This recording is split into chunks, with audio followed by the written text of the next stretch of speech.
Hello friends, welcome to simple cooking Tamil. இன்றைக்கி நம்ம சேனலில் எந்த ஒரு பொடி மசாலாவும் சேர்க்காம இன்ஸ்டண்ட்டாக மசாலா அரைச்சி கோயில் டேஸ்ட்லேயே ரொம்பவே சூப்பரான ஒரு தக்காளி சாதம் ரெசிபி தான் எப்படி செய்கிறதுன்னு பார்க்க போகிறோம். இந்த ரெசிபி செய்கிறதுக்கு தேவையான பொருட்கள் இவ்வளோ தான். இந்த ரெசிபி லிஸ்ட்டை சேவ் பண்ணி வச்சுக்கோங்க. தக்காளி சாதம் பண்ணுறதுக்கு நான் இன்றைக்கி இந்த கப்பில் 1 கப் அளவுக்கு சீரக சம்பா அரிசி எடுத்திருக்கேன். நீங்கள் சீரக சம்பா அரிசிக்கு பதிலாக நார்மல் பொன்னி புழுங்கல் அரிசி கூட இதில் எடுத்துக்கலாம். இப்போ இதை தண்ணி ஊற்றிட்டு ஒரு அரை மணி நேரம் நல்லா ஊற வச்சுருங்க. இப்போ அடுத்ததாக தக்காளி சாதம் பண்ணுறதுக்கு ஒரு மசாலா பேஸ்ட் ரெடி பண்ணிக்கலாம். அதுக்கு ஒரு மிக்சி ஜாரில் 1/2 டீஸ்பூன் சோம்பு, 1 இன்ச்சு பீஸ் பட்டை, 2 கிராம்பு, 2 ஏலக்காய், ஒரு 5லிருந்து 6 பல் அளவுக்கு பூண்டு, 1 இன்ச்சு பீஸ் இஞ்சி தோல் உரிச்சு இதில் சேர்த்துட்டு காரத்துக்காக 2 பச்சை மிளகாய் சேர்த்துட்டு இது எல்லாத்தையுமே தண்ணி சேர்க்காம இதை நல்லா அரைச்சி எடுத்துகிட்டு வந்துக்கலாம். தண்ணி சேர்க்காம அரைக்கிறதுனால நமக்கு ரொம்ப நைஸாக வராது. இந்த மாதிரி குறைப்பாக தான் வரும். இந்த மாதிரி இருக்கிறதா இந்த தக்காளி சாதத்துக்கு ரொம்ப டேஸ்ட்டாக இருக்கும். பாருங்கள், இந்த பக்கத்தில் இருக்கணும்.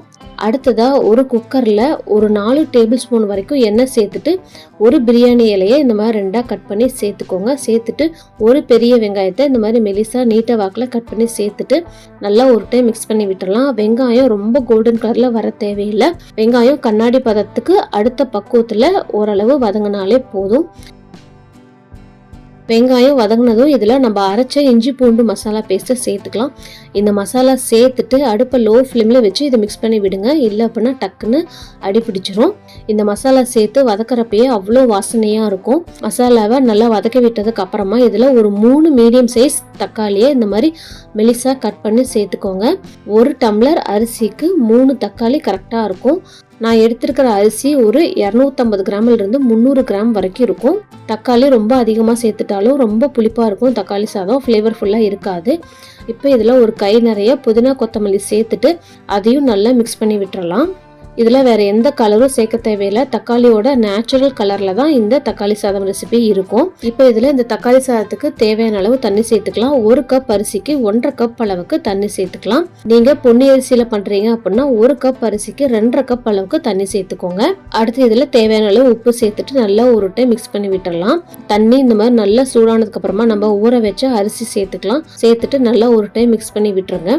இப்போ நல்லா மிக்ஸ் பண்ணி விட்டதும் இந்த மாதிரி நல்லா கொதிக்க ஆரம்பித்து தண்ணி பாதி அளவுக்கு சுண்டி வரணும். அந்த அளவுக்கு இதை மீடியம் ஃப்ளேம்லேயே வச்சு நல்லா கொதிக்க விடுங்க.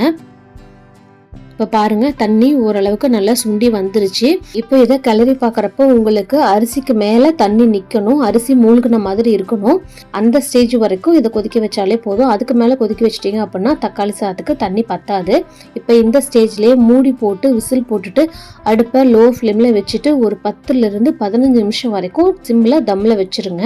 15 நிமிஷத்துலேயே நல்லா இந்த மாதிரி தம்மாகி வந்துடும். இப்போ இதை கிளறதுக்கு முன்னாடி மேலே 1 டீஸ்பூன் அளவுக்கு நெய் சேர்த்துக்கலாம். நெய் கண்டிப்பாக சேர்த்துக்கோங்க. அப்போ தான் நல்லா வாசனையாக இருக்கும். நெய் சேர்த்துட்டு இந்த மாதிரி சைட்ல இருந்து நீங்கள் கிளறி விட்டீங்க அப்படின்னா கொஞ்சம் கூட இது ஒட்டாது. அடியில் அதே மாதிரி கொஞ்சம் கூட தீஞ்சிருக்காது. பர்ஃபெக்டான அளவில் தண்ணி வைக்கிறப்போ ரொம்பவே இந்த மாதிரி உதிரி உதிரியாக வரும். நீங்கள் கோயிலில் கல்யாண வீடுகளில் சாப்பிட்ற மாதிரியே அவ்வளோ டேஸ்ட்டாக இருக்கும்.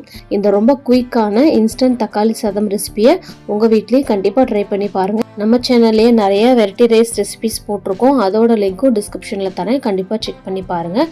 நம்ம சேனல் உங்களுக்கு பிடிச்சிருந்தா லைக் பண்ணுங்கள், ஷேர் பண்ணுங்கள், மறக்காமல் சப்ஸ்கிரைப் பண்ணுங்கள். தேங்க்யூ.